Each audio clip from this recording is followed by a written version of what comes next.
ನಮಸ್ಕಾರ ಸ್ನೇಹಿತರೆ, ನಮ್ಮ ಮೋಟಿವೇಶನ್ ಮನ್ವಂತರ ಯೂಟ್ಯೂಬ್ ಚಾನೆಲ್ಗೆ ಸ್ವಾಗತ. ನೀವಿನ್ನೂ ನಮ್ಮ ಚಾನೆಲ್ಗೆ ಹೊಸಬರಾಗಿದ್ರೆ ಈಗಲೇ ನಮ್ಮ ಚಾನೆಲ್ ಅನ್ನು ತಪ್ಪದೆ ಸಬ್ಸ್ಕ್ರೈಬ್ ಮಾಡಿ ಮತ್ತು ಬೆಲ್ ಬಟನ್ ಅನ್ನು ಕ್ಲಿಕ್ ಮಾಡುವುದನ್ನು ಮರೆಯಬೇಡಿ. ಸ್ನೇಹಿತರೆ, ಒಂದು ಕ್ಷಣ ಯೋಚಿಸಿ. ಬೆಳಿಗ್ಗೆ ಎದ್ದಾಗ ಕನ್ನಡಿ ನೋಡಿಕೊಳ್ಳುತ್ತೀರಿ. ಮುಖದ ಮೇಲೆ ಒಂದು ಬಳಲಿಕೆಯ ಛಾಯೆ ಇರುತ್ತದೆ. ಕಣ್ಣುಗಳಲ್ಲಿ ನಿದ್ರೆ ಮುಗಿದಿಲ್ಲ ಎನ್ನುವ ಭಾವ ಇರುತ್ತದೆ. ಆದರೂ ಎದ್ದು ನಿಲ್ಲುತ್ತೀರಿ, ಕೆಲಸಕ್ಕೆ ಹೊರಡುತ್ತೀರಿ. ಆದರೆ ಮನಸ್ಸಿನ ಒಳಗೆ ಒಂದು ಮೂಲೆಯಲ್ಲಿ ಒಂದು ಪ್ರಶ್ನೆ ಸದ್ದಿಲ್ಲದೇ ಕೇಳುತ್ತಿರುತ್ತದೆ. ಇಷ್ಟೆಲ್ಲ ಮಾಡಿದರೂ ನನ್ನ ಜೀವನ ಯಾಕೆ ಬದಲಾಗುತ್ತಿಲ್ಲ? ನನ್ನ ಹಣೆಬರಹದಲ್ಲೇ ಇಷ್ಟು ಮಾತ್ರ ಇದೆಯಾ? ಈ ಮಾತು ನಿಮಗೆ ಪರಿಚಯವಿದೆ ಅಲ್ಲವೇ? ಅನೇಕ ಮನೆಗಳಲ್ಲಿ, ಅನೇಕ ಹೃದಯಗಳಲ್ಲಿ ಇಂಥ ಒಂದು ಮಾತು ನಿತ್ಯ ಮೊಳಗುತ್ತದೆ.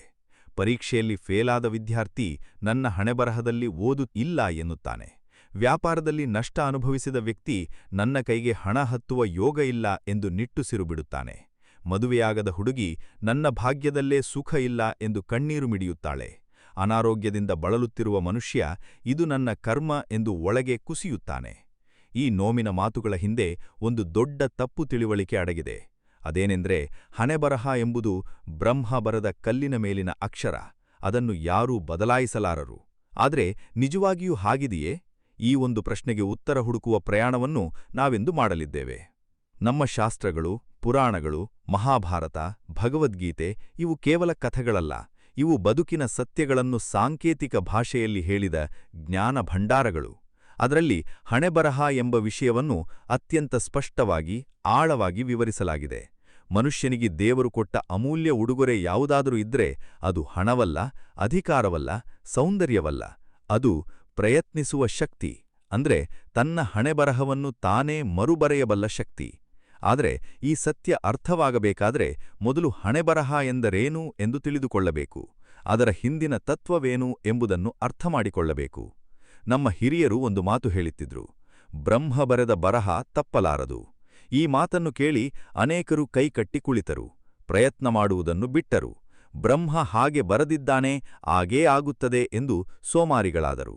ಆದರೆ ಇದೇ ಮಾತಿನ ಇನ್ನೊಂದು ಆಯಾ ಅರ್ಥವಿದೆ. ಬ್ರಹ್ಮ ಬರೆದ ಬರಹ ತಪ್ಪಲಾರದು. ಆದ್ರೆ ಬ್ರಹ್ಮ ಏನು ಬರೆದಿದ್ದಾನೆ ಅಂದ್ರೆ, ನೀನು ಪ್ರಯತ್ನಿಸಿದರೆ ಗೆಲ್ಲುತ್ತೀಯಾ ಎಂದು. ಇದು ಗೊತ್ತಿದ್ದ ಒಬ್ಬ ಮಹಾಪುರುಷ ಬದುಕಿನಲ್ಲಿ ಎಲ್ಲಾ ಕಷ್ಟಗಳನ್ನು ದಾಟಿ ಮೇಲೆ ಬಂದ. ಆ ಮಹಾಪುರುಷ ಯಾರು? ಆ ಕಥೆಯೇನು? ಅದು ನಮಗೆ ಏನು ಕಲಿಸುತ್ತದೆ? ಸ್ನೇಹಿತರೆ, ಇಂದಿನ ಈ ಯುಗದಲ್ಲಿ ಮನುಷ್ಯ ತನ್ನ ಸಮಸ್ಯೆಗಳಿಗೆ ಎರಡು ಬಗೆಯ ಉತ್ತರ ಹುಡುಕುತ್ತಾನೆ. ಒಂದು, ದೇವರ ಮೇಲೆ ಹೊರಿಸುತ್ತಾನೆ. ದೇವರು ನನಗೆ ಇಷ್ಟೇ ಕೊಟ್ಟಿದ್ದಾನೆ ಎನ್ನುತ್ತಾನೆ. ಎರಡು, ತನ್ನ ಮೇಲೆ ಹೊರಿಸಿಕೊಳ್ಳುತ್ತಾನೆ. ನಾನೇ ಹೀಗೆ, ನನ್ನಿಂದ ಏನೂ ಆಗಲ್ಲ ಎನ್ನುತ್ತಾನೆ. ಆದರೆ ಈ ಎರಡೂ ಉತ್ತರಗಳು ತಪ್ಪು. ನಿಜವಾದ ಉತ್ತರ ಬೇರೆಯೇ ಇದೆ. ನಿಜವಾದ ಉತ್ತರ ಇದು: ದೇವರು ನಿನಗೆ ಎಲ್ಲವನ್ನೂ ಕೊಟ್ಟಿದ್ದಾನೆ, ಆದರೆ ಅದನ್ನು ಬಳಸಿಕೊಳ್ಳುವ ಜವಾಬ್ದಾರಿ ನಿನ್ನದೇ. ನದಿ ಹರಿಯುತ್ತದೆ, ಆದರೆ ಅದರ ನೀರನ್ನು ಕೊಡಕ್ಕೆ ತುಂಬಿಸಿಕೊಳ್ಳಬೇಕಾದವನು ನೀನೇ.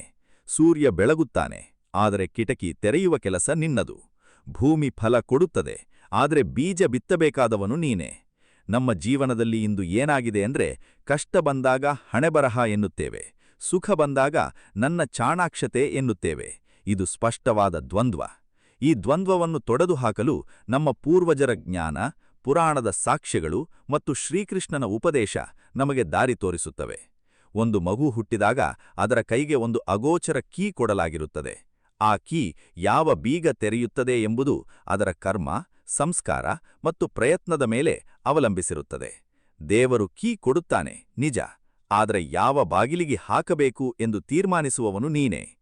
ಈ ಸತ್ಯ ಅರ್ಥಮಾಡಿಕೊಳ್ಳಲು ನಮ್ಮನ್ನು ಕರೆದೊಯ್ಯಲಿರುವ ಪ್ರಯಾಣ ಇದು. ಹಣೆಬರಹ ಎಂಬ ಕಟ್ಟಿನ ಬಲೆಯಿಂದ ಹೊರಬರುವ ಪ್ರಯಾಣ.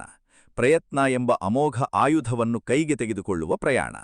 ಮಹಾಭಾರತದ ಒಂದು ಅದ್ಭುತ ಪ್ರಸಂಗ ನೆನಪಾಗುತ್ತದೆ. ಯಾವಾಗ ಧರ್ಮರಾಯ ನಿರಾಶೆಯಲ್ಲಿ ಕುಳಿತು ಇದೆಲ್ಲಾ ನನ್ನ ಹಣೆಬರಹ ಎಂದನೋ, ಆಗ ಶ್ರೀಕೃಷ್ಣ ಅವನ ಬಳಿಗೆ ಬಂದು ಒಂದು ಮಾತು ಹೇಳಿದ. ಧರ್ಮರಾಯ, ಬ್ರಹ್ಮ ಬರೆದ ಬರಹ ತಪ್ಪಲ್ಲ ನಿಜ, ಆದರೆ ಬ್ರಹ್ಮ ನಿನ್ನ ಹಣೆಯಲ್ಲಿ ಬರೆದ ಬರಹ ಓದಲು ನೀನು ಕಲಿಯಬೇಕು. ಅದನ್ನು ಓದಿದವನು ಎಂದಿಗೂ ಸೋಲಲಾರನು. ಆ ಅರ್ಥ ಏನು? ಅದನ್ನು ನಾವು ಮುಂದಿನ ಭಾಗಗಳಲ್ಲಿ ಕಾಣೋಣ. ಆದರೆ ಅದಕ್ಕೂ ಮೊದಲು ಇಂದಿನ ಸಮಾಜದಲ್ಲಿ ಹಣೆಬರಹದ ಹೆಸರಿನಲ್ಲಿ ಎಷ್ಟು ಬದುಕುಗಳು ನಾಶವಾಗಿವೆ ಎಂಬುದನ್ನು ನೋಡೋಣ. ಒಬ್ಬ ರೈತ ಮಳೆ ಬರಲಿಲ್ಲ ಎಂದು ಕೈಕಟ್ಟಿ ಕುಳಿತ. ಆದರೆ ಪಕ್ಕದ ಊರಿನ ರೈತ ಬೇರೆ ಬೆಳೆ ಬೆಳೆದು ಉಳಿದ. ಒಬ್ಬ ವಿದ್ಯಾರ್ಥಿ ಒಂದು ಸಲ ಫೇಲ್ ಆದ ಎಂದು ಓದು ಬಿಟ್ಟ. ಆದರೆ ಮತ್ತೊಬ್ಬ 10 ಸಲ ಫೇಲಾದರೂ ಎದ್ದು ಓದಿ ದೊಡ್ಡವನಾದ.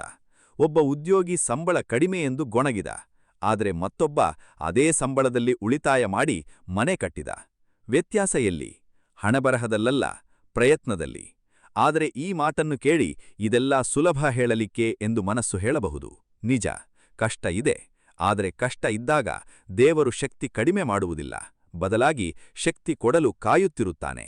ಆ ಶಕ್ತಿ ಪಡೆದುಕೊಳ್ಳಲು ಒಂದೇ ಒಂದು ಹೆಜ್ಜೆ ಇಡಬೇಕು, ಪ್ರಯತ್ನ. ಬನ್ನಿ, ಈ ಸತ್ಯದ ಆಳಕ್ಕೆ ಇಳಿಯೋಣ. ಈ ಪ್ರಯಾಣ ನಿಮ್ಮ ಬದುಕನ್ನೇ ಬದಲಾಯಿಸಲಿ. ಸ್ನೇಹಿತರೆ, ಕನ್ನಡ ಭಾಷೆಯಲ್ಲಿ ಹಣೆಬರಹ ಎಂಬ ಪದ ಅತ್ಯಂತ ಶಕ್ತಿಯುತ ಪದ. ಆದರೆ ಅದರ ಅರ್ಥ ಮನುಷ್ಯನಿಗೆ ಬೇರೆ ಬೇರೆಯಾಗಿದೆ. ಕೆಲವರಿಗೆ ಅದು ಶಾಪ, ಕೆಲವರಿಗೆ ಅದು ನೆಪ, ಕೆಲವರಿಗೆ ಅದು ಸಮಾಧಾನ. ಆದರೆ ನಮ್ಮ ಶಾಸ್ತ್ರಗಳ ಪ್ರಕಾರ ಹಣೆಬರಹ ಎಂಬುದು ಒಂದು ವ್ಯವಸ್ಥೆ, ದೇವರು ಮಾಡಿದ ಒಂದು ನ್ಯಾಯಬದ್ಧ ವ್ಯವಸ್ಥೆ. ವೇದಾಂತ ತತ್ವ ಇಲ್ಲಿ 3 ಶಬ್ದಗಳನ್ನು ಉಪಯೋಗಿಸುತ್ತದೆ: ಪ್ರಾರಬ್ಧ, ಸಂಚಿತ ಮತ್ತು ಕ್ರಿಯಮಾಣ. ಇವು 3 ಸೇರಿ ಮನುಷ್ಯನ ಬದುಕನ್ನು ನಿರ್ಮಿಸುತ್ತವೆ. ಇವನ್ನು ಒಂದೊಂದಾಗಿ ಅರ್ಥಮಾಡಿಕೊಳ್ಳೋಣ. ಮೊದಲನೆಯದು ಸಂಚಿತ ಕರ್ಮ. ಸಂಚಿತ ಎಂದರೆ ಸಂಗ್ರಹಿಸಿದ್ದು ಎಂದು ಅರ್ಥ. ಹಿಂದಿನ ಅನೇಕ ಜನ್ಮಗಳಲ್ಲಿ ನಾವು ಮಾಡಿದ ಕರ್ಮಗಳ ಫಲ ಸಂಗ್ರಹವಾಗಿ ಒಂದು ದೊಡ್ಡ ಬ್ಯಾಂಕ್ ಖಾತೆಯ ತರಹ ಇರುತ್ತದೆ. ಅದು ನಮ್ಮ ಆತ್ಮದ ಜೊತೆಗೆ ಪ್ರಯಾಣಿಸುತ್ತದೆ. ಇದನ್ನು ನಾವು ನೇರವಾಗಿ ನೋಡಲಾಗುವುದಿಲ್ಲ, ಆದರೆ ಇದರ ಪ್ರಭಾವ ನಮ್ಮ ಬದುಕಿನ ಮೇಲೆ ಇರುತ್ತದೆ. ಎರಡನೆಯದು ಪ್ರಾರಬ್ಧ ಕರ್ಮ. ಈ ಸಂಚಿತ ಕರ್ಮದ ಒಂದು ಭಾಗ ಈ ಜನ್ಮದಲ್ಲಿ ಅನುಭವಿಸಲು ನಿಗದಿಯಾಗಿರುತ್ತದೆ. ಅದನ್ನೇ ಪ್ರಾರಬ್ಧ ಎನ್ನುತ್ತೇವೆ. ಇದನ್ನೇ ಜನಸಾಮಾನ್ಯರು ಹಣೆಬರಹ ಎನ್ನುತ್ತಾರೆ. ಅಂದ್ರೆ ಈ ಜನ್ಮದಲ್ಲಿ ನಾವು ಯಾವ ಕುಟುಂಬದಲ್ಲಿ ಹುಟ್ಟುತ್ತೇವೆ, ಯಾವ ಪರಿಸ್ಥಿತಿಯಲ್ಲಿ ಜೀವನ ಪ್ರಾರಂಭವಾಗುತ್ತದೆ, ಇದು ಪ್ರಾರಬ್ಧ. ಇದನ್ನು ಬದಲಾಯಿಸಲು ಬರುವುದಿಲ್ಲ. ಒಬ್ಬ ಬಡ ಕುಟುಂಬದಲ್ಲಿ ಹುಟ್ಟಿದ ಮಗು ನಾನು ಶ್ರೀಮಂತ ಕುಟುಂಬದಲ್ಲಿ ಹುಟ್ಟಬೇಕಿತ್ತು ಎಂದು ಆ ಸ್ಥಿತಿ ಬದಲಾಗುವುದಿಲ್ಲ. ಆ ಆರಂಭ ಅದರ ಪ್ರಾರಬ್ಧ. ಆದರೆ ಇಲ್ಲೇ ಅನೇಕರು ತಪ್ಪು ಮಾಡುತ್ತಾರೆ. ಆರಂಭ ಮಾತ್ರ ಪ್ರಾರಬ್ಧ, ಅಂತ್ಯ ಯಾವಾಗಲೂ ಪ್ರಾರಬ್ಧ ಅಲ್ಲ. ಮೂರನೆಯದು ಕ್ರಿಯಮಾಣ ಕರ್ಮ. ಇದು ಅತ್ಯಂತ ಮಹತ್ವದ್ದು. ಈ ಜನ್ಮದಲ್ಲಿ ನಾವು ಈ ಕ್ಷಣದಲ್ಲಿ ಮಾಡುತ್ತಿರುವ ಕರ್ಮ, ಅದು ಕ್ರಿಯಮಾಣ. ಇದು ನಮ್ಮ ಕೈಯಲ್ಲಿದೆ, ಸಂಪೂರ್ಣವಾಗಿ ನಮ್ಮ ಆಯ್ಕೆ. ಇಂದು ನಾನು ಏನು ಮಾಡುತ್ತೇನೆ, ಹೇಗೆ ಯೋಚಿಸುತ್ತೇನೆ, ಎಷ್ಟು ಪ್ರಯತ್ನ ಮಾಡುತ್ತೇನೆ, ಇದು ನಾಳೆಯ ಹಣೆಬರಹವನ್ನು ಬರೆಯುತ್ತದೆ. ಇಲ್ಲಿ ಒಂದು ಅದ್ಭುತ ಸತ್ಯಾರ್ಥವಾಗುತ್ತದೆ. ಇಂದಿನ ಕ್ರಿಯಮಾಣ ಕರ್ಮ ನಾಳೆಯ ಪ್ರಾರಬ್ಧವಾಗುತ್ತದೆ. ಅಂದ್ರೆ ಇಂದು ನಾನು ಪ್ರಯತ್ನ ಮಾಡಿದರೆ ಆ ಪ್ರಯತ್ನ ನನ್ನ ಮುಂದಿನ ಹಣಬರಹವನ್ನು ಬದಲಾಯಿಸುತ್ತದೆ. ಹಾಗಾಗಿ ಹಣೆಬರಹ ಸ್ಥಿರವಲ್ಲ, ಅದು ಚಲನಶೀಲ, ಅದು ಜೀವಂತ, ಅದು ಪ್ರಯತ್ನಕ್ಕೆ ಸ್ಪಂದಿಸುತ್ತದೆ. ಒಂದು ಉಪಮೆ ನೋಡಿ. ಮಣ್ಣಿನ ಪಾತ್ರೆ ತಯಾರಿಸುವ ಕುಂಭಾರ ಒಂದು ಒಂಟೆ ಮಡಿಕೆ ತಿರುಗಿಸುತ್ತಾನೆ. ಆ ತಿರುಗುವ ಚಕ್ರ ಪ್ರಾರಬ್ಧ. ಆ ಚಕ್ರದ ಮೇಲಿರುವ ಮಣ್ಣು ನಮ್ಮ ಜೀವನ. ಆದರೆ ಕುಂಭಾರನ ಕೈ, ಅದು ಕ್ರಿಯಮಾಣ. ಕೈ ಹೇಗೆ ಒತ್ತಿಡುತ್ತದೆ, ಎಷ್ಟು ಬಲ ಉಪಯೋಗಿಸುತ್ತದೆ, ಯಾವ ಆಕಾರ ಕೊಡುತ್ತದೆ, ಅದರ ಮೇಲೆ ಪಾತ್ರೆ ನಿರ್ಮಾಣವಾಗುತ್ತದೆ. ಚಕ್ರ ತಿರುಗಲೇಬೇಕು, ಅದು ತಪ್ಪಿಸಲಾಗದು. ಆದರೆ ಆ ಚಕ್ರದ ಮೇಲೆ ಯಾವ ಆಕಾರ ಮೂಡುತ್ತದೆ ಎಂಬುದು ಕೈ ಒತ್ತಿಡುವ ಮೇಲೆ ನಿರ್ಧಾರವಾಗುತ್ತದೆ. ಹಾಗೆಯೇ ಜೀವನದ ಚಕ್ರ ತಿರುಗುತ್ತದೆ, ಅದು ಪ್ರಾರಬ್ಧ. ಆದರೆ ನಮ್ಮ ಪ್ರಯತ್ನದ ಕೈ ಅದರ ಮೇಲೆ ಯಾವ ಆಕಾರ ಕೊಡುತ್ತದೆ, ಅದು ನಮ್ಮ ಕ್ರಿಯಮಾಣ. ಇನ್ನೊಂದು ಆಳ ಅರ್ಥ ಇದೆ. ನಮ್ಮ ಶಾಸ್ತ್ರ ದೈವ ಮತ್ತು ಪೌರುಷ ಎಂಬ 2 ಶಕ್ತಿಗಳ ಬಗ್ಗೆ ಹೇಳುತ್ತದೆ. ದೈವ ಎಂದರೆ ದೇವರ ಶಕ್ತಿ, ಪ್ರಾರಬ್ಧ ಸೇರಿ. ಪೌರುಷ ಎಂದರೆ ಮಾನವ ಪ್ರಯತ್ನ, ಕ್ರಿಯಮಾಣ ಸೇರಿ. ಈ 2 ಒಟ್ಟಿಗೆ ಕೆಲಸ ಮಾಡಿದಾಗ ಮಾತ್ರ ಜೀವನ ಸಂಪೂರ್ಣ. ದೈವ ತಾನೇ ಎಲ್ಲಾ ಮಾಡುತ್ತದೆ, ನಾನು ಕುಳಿತರೆ ಸಾಕು, ಇದು ತಪ್ಪು. ಪೌರುಷ ತಾನೇ ಸಾಕು, ದೇವರ ಅಗತ್ಯ ಇಲ್ಲ, ಇದೂ ತಪ್ಪು. ಸರಿಯಾದ ದಾರಿ ದೈವ ಮತ್ತು ಪೌರುಷ ಒಟ್ಟಿಗೆ, ಅದೇ ಸಂಪೂರ್ಣ ಜೀವನ. ನಮ್ಮ ಪೂರ್ವಜರು ಒಂದು ಸೊಗಸಾದ ಮಾತು ಹೇಳುತ್ತಿದ್ದರು. ದೇವರು ಹೂ ಬಿಡಿಸುತ್ತಾನೆ, ಆದರೆ ಹೂ ಕೊಯ್ಯಲು ನಿನ್ನ ಕೈ ಬೇಕು. ಹೂ ಬಿಡುವ ಸಾಮರ್ಥ್ಯ ದೇವರ ವರ, ಆದರೆ ಆ ಹೂ ಕೊಯ್ಯದೇ ಇದ್ದರೆ ಅದು ಉದುರಿ ಹೋಗುತ್ತದೆ. ಅದರ ಸೌಂದರ್ಯ, ಸುಗಂಧ ವ್ಯರ್ಥವಾಗುತ್ತದೆ. ಈ ಶಾಸ್ತ್ರದ ತಿಳುವಳಿಕೆ ನಮ್ಮ ಜೀವನದ ಹಲವಾರು ಮೂಲ ಪ್ರಶ್ನೆಗಳಿಗೆ ಉತ್ತರ ಕೊಡುತ್ತದೆ. ಯಾಕೆ ನಾನು ಬಡ ಕುಟುಂಬದಲ್ಲಿ ಹುಟ್ಟಿದೆ? ಪ್ರಾರಬ್ಧ. ಆದರೆ ಮುಂದೆ ಏನಾಗುತ್ತದೆ? ಕ್ರಿಯಮಾಣ. ಯಾಕೆ ನನಗೆ ಇಷ್ಟೊಂದು ಕಷ್ಟ? ಹಿಂದಿನ ಸಂಚಿತ ಫಲ. ಯಾವಾಗ ಬದಲಾಗುತ್ತದೆ? ಈಗ ಪ್ರಯತ್ನ ಮಾಡಿದಾಗ. ನಮ್ಮ ಮಹಾಭಾರತದಲ್ಲಿ ಕರ್ಣನ ಕಥೆ ಬಂದಾಗ ನಮ್ಮ ಕಣ್ಣಲ್ಲಿ ನೀರು ಬರುತ್ತದೆ. ಕರ್ಣ ಸೂಳೆಮಗ ಎಂಬ ಅಪಮಾನ ಹೊತ್ತು ಹುಟ್ಟಿದ. ಸೂತಪುತ್ರ ಎಂದು ಎಲ್ಲೆಡೆ ಅವಮಾನ ಅನುಭವಿಸಿದ. ಇದು ಅವನ ಪ್ರಾರಬ್ಧ. ಆದರೆ ಅದರ ನಂತರ ಅವನು ಮಾಡಿದ ಕ್ರಿಯಮಾಣ ಏನು? ರಣಾಂಗಣದಲ್ಲಿ ಅಜೇಯ ಯೋಧ, ದಾನಶೂರ, ವಚನಪಾಲಕ. ಅವನ ಕ್ರಿಯಮಾಣ ಅವನ ಪ್ರಾರಬ್ಧವನ್ನು ಮೀರಿ ನಿಂಟಿತು. ಹಾಗಾಗಿ ಮಹಾಭಾರತದಲ್ಲಿ ಕರ್ಣ ಇಂದಿಗೂ ಅಮರ. ಅವನ ಜನ್ಮ ಅವನ ಹಣೆಬರಹ ನಿರ್ಧರಿಸಲಿಲ್ಲ, ಅವನ ಗುಣ ಅವನ ಹಣೆಬರಹ ನಿರ್ಧರಿಸಿತು. ಅದೇ ರೀತಿ ವಿದುರ. ಅವನು ದಾಸಿಯ ಮಗ. ಹಸ್ತಿನಾಪುರದ ರಾಜ ಆಗಲು ಸಾಧ್ಯವಿರಲಿಲ್ಲ. ಅದು ಅವನ ಪ್ರಾರಬ್ಧ. ಅದೇ ಅವನ ಜ್ಞಾನ, ನ್ಯಾಯ, ಧರ್ಮದ ಮೇಲಿನ ನಿಷ್ಠೆ ಇವು ಅವನ ಕ್ರಿಯಮಾಣ. ಅದರ ಫಲವಾಗಿ ಇಂದಿಗೂ ವಿದುರ ನೀತಿ ಭಾರತದ ಮನೆಮನೆಗಳಲ್ಲಿ ಓದಲ್ಪಡುತ್ತದೆ. ಆದ್ದರಿಂದ ಸ್ನೇಹಿತರೆ, ಹಣೆಬರಹ ಎಂಬ ಶಬ್ದಕ್ಕೆ ಹೆದರಬೇಕಾಗಿಲ್ಲ. ಅದು ಆರಂಭ ಮಾತ್ರ. ಅಂತ್ಯ ನಿಮ್ಮ ಕ್ರಿಯೆಯ ಮೇಲೆ ನಿರ್ಭರ. ಆ ಆರಂಭ ಕಷ್ಟ ಇದ್ದರೂ ಚಿಂತೆಯಿಲ್ಲ. ಯಾಕಂದರೆ ಕಷ್ಟ ಮನುಷ್ಯನನ್ನು ಮುರಿಯಲು ಬರುವುದಿಲ್ಲ, ಕೆತ್ತಲು ಬರುತ್ತದೆ. ಒಂದು ಉಪಮೆ ನೋಡಿ. ಬಂಡೆಕಲ್ಲಿನ ಮೇಲೆ ಉಳಿ ಬಡಿಯದೆ ಮೂರ್ತಿ ಮೂಡಲ್ಲ. ನಮ್ಮ ಪ್ರಾರಬ್ಧ ಆ ಕಲ್ಲು. ಕಠಿಣ ಇದ್ದರೂ ಅದರಲ್ಲೇ ದೇವರ ಮೂರ್ತಿ ಅಡಗಿದೆ. ಆ ಮೂರ್ತಿ ಹೊರತೆಗೆಯಲು ಬೇಕಾದ ಉಳಿ, ಅದು ನಮ್ಮ ಪ್ರಯತ್ನ. ಸ್ನೇಹಿತರೆ, ಮನುಷ್ಯ ಪ್ರಯತ್ನ ಬಿಡಲು 3 ಮೊಳೆಗಳು ಅವನ ಮನಸ್ಸಿನ ಹಲಗೆಗೆ ಹೊಡೆದಿರುತ್ತವೆ. ಈ 3 ಮೊಳೆಗಳನ್ನು ತೆಗೆದ ದಿನ ಮನುಷ್ಯ ಉಡ್ಡಂಗ ಮಾಡುತ್ತಾನೆ. ಆ 3 ಮೊಳೆಗಳು ಯಾವುವು? ಮೊದಲ ಮೊಳೆ ಭಯ. ಭಯ ಎಂಬುದು ಪ್ರಯತ್ನದ ಮೊದಲ ವೈರಿ. ಮಾಡಿದರೆ ತಪ್ಪಾದರೆ, ಮಾಡಿ ಸೋತರೆ, ಜನ ನಕ್ಕರೆ, ಈ ಭಯ ಮನುಷ್ಯನನ್ನು ಒಂದು ಕಡೆ ಕಟ್ಟಿಹಾಕಿಬಿಡುತ್ತದೆ. ಸೋಲಿನ ಭಯ, ನಾಚಿಗೆಯ ಭಯ, ಕಷ್ಟದ ಭಯ ಇವು ಸೇರಿ ಮನುಷ್ಯ ಪ್ರಯತ್ನವೇ ಮಾಡದೆ ಸೋಲೊಪ್ಪಿಕೊಳ್ಳುತ್ತಾನೆ. ರಣಾಂಗಣಕ್ಕೆ ಇಳಿಯುವ ಮೊದಲೇ ಶಸ್ತ್ರ ಕೆಳಗಿಡುತ್ತಾನೆ. ಇದು ಮಹಾ ಅನ್ಯಾಯ, ತನಗೆ ತಾನೇ ಮಾಡಿಕೊಳ್ಳುವ ದ್ರೋಹ. ಒಂದು ಹಕ್ಕಿ ಆಕಾಶಕ್ಕೆ ಹಾರುತ್ತದೆ. ಆ ಕಾರಣಕ್ಕಲ್ಲ, ಏಕೆಂದರೆ ಅದಕ್ಕೆ ಮೋಡ ಇಲ್ಲ ಎಂದು ಗೊತ್ತು. ಅದು ಹಾರುತ್ತದೆ ಏಕೆಂದರೆ ಅದಕ್ಕೆ ರೆಕ್ಕೆಯಿದೆ ಎಂದು ಗೊತ್ತು. ಮನುಷ್ಯ ಹಾರಬೇಕಾದರೆ ಸಮಸ್ಯೆ ಇಲ್ಲ ಎಂದಾಗಲ್ಲ, ಧೈರ್ಯ ಇದೆ ಎಂದಾಗ. ಭಯ ಒಂದು ಸುಳ್ಳು ಕಾವಲುಗಾರ. ಅದು ಯಾವ ಶಸ್ತ್ರ ಹಿಡಿದಿಲ್ಲ, ಕೇವಲ ನಿಮ್ಮ ಮನಸ್ಸಿನ ಭ್ರಮೆಯಿಂದ ನಿಲ್ಲುತ್ತದೆ. ಒಂದು ನಿಜ ಘಟನೆ ನೆನಪಿಸಿ. ಒಬ್ಬ ಬಾಲಕ ಶಾಲೆಯಲ್ಲಿ ಉಪನ್ಯಾಸ ಮಾಡಲು ಭಯಪಡುತ್ತಿದ್ದ. ಕ್ಲಾಸ್ ಮೇಡಂ ಅವನಿಗೆ ಒಂದು ಮಾತು ಹೇಳಿದರು. ನಿನ್ನ ಭಯ 1 ಮಿನಿಟ್ ಕೂಡ ನಿನ್ನ ಜೊತೆ ಇರಲ್ಲ, ಆದರೆ ನೀನು ಮಾಡಿದ ಉಪನ್ಯಾಸ ಜೀವನ ಪೂರ್ತಿ ಇರುತ್ತದೆ. ಆ ಮಾತು ಆ ಬಾಲಕನ ಜೀವ ಬದಲಾಯಿಸಿತು. ಅವನು ಇಂದು ಸಾವಿರಾರು ಜನ ಮುಂದೆ ಮಾತನಾಡುತ್ತಾನೆ. 2ನೇ ಮೊಳೆ ಸೋಮಾರಿತನ. ಭಯದ ನಂತರ ಬರುವ ದೊಡ್ಡ ವೈರಿ ಸೋಮಾರಿತನ. ಇದು ಬಹಳ ಚಾಲಾಕಿ. ಅದು ನಿಮ್ಮ ಮನಸ್ಸಿನಲ್ಲಿ ಹೇಳುತ್ತದೆ, ನಾಳೆ ಮಾಡೋಣ, ಇನ್ನೊಂದು ಸ್ವಲ್ಪ ಆಯಿತು ಮಾಡೋಣ, ಬೇಸಿಗೆ ಮುಗಿದ ಮೇಲೆ ಮಾಡೋಣ. ಇದು ಒಂದು ನಿಧಾನ ವಿಷ. ತಕ್ಷಣ ಕೊಲ್ಲಲ್ಲ, ಆದರೆ ನಿಧಾನ ಸಾಯಿಸುತ್ತದೆ.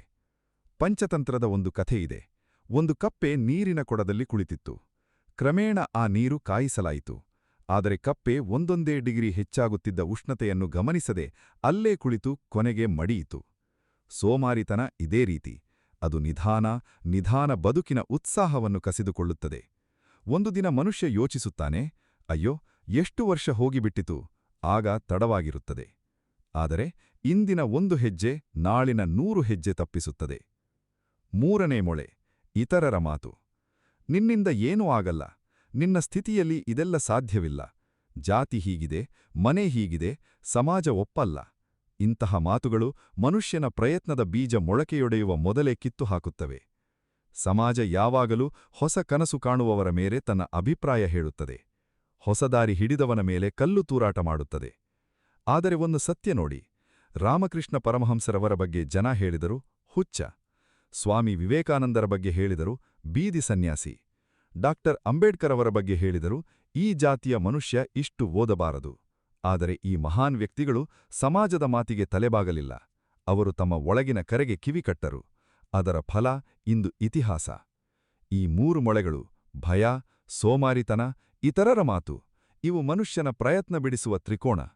ಈ 3ನ್ನು ಗೆದ್ದ ದಿನ ಹಣೆಬರಹ ಬದಲಾಗುತ್ತದೆ. ಈ 3ನ್ನು ಗೆಲ್ಲಲು ಏನು ಮಾಡಬೇಕು? ಅದಕ್ಕೆ ನಮ್ಮ ಪುರಾಣ ಒಂದು ಅದ್ಭುತ ಉದಾಹರಣೆ ಕೊಡುತ್ತದೆ. ಅದು ಮುಂದಿನ ಭಾಗದಲ್ಲಿ ಕಾಣೋಣ. ಒಂದು ಅದ್ಭುತ ಕಥೆ ನೋಡೋಣ. ಅಂತಹ ಎಲ್ಲ ಅಡಚಣೆಗಳನ್ನು ಮೆತ್ತಿ ನಿಂತ ಒಬ್ಬ ಬಾಲಕನ ಕಥೆ. ಆ ಬಾಲಕ ಪ್ರಹ್ಲಾದ. ಸ್ನೇಹಿತರೆ, ಪ್ರಹ್ಲಾದನ ಕಥೆ ಕೇವಲ ಪುರಾಣ ಕಥೆಯಲ್ಲ. ಅದು ಪ್ರತಿಯೊಬ್ಬ ಮನುಷ್ಯನ ಬದುಕಿನ ಕಥೆ.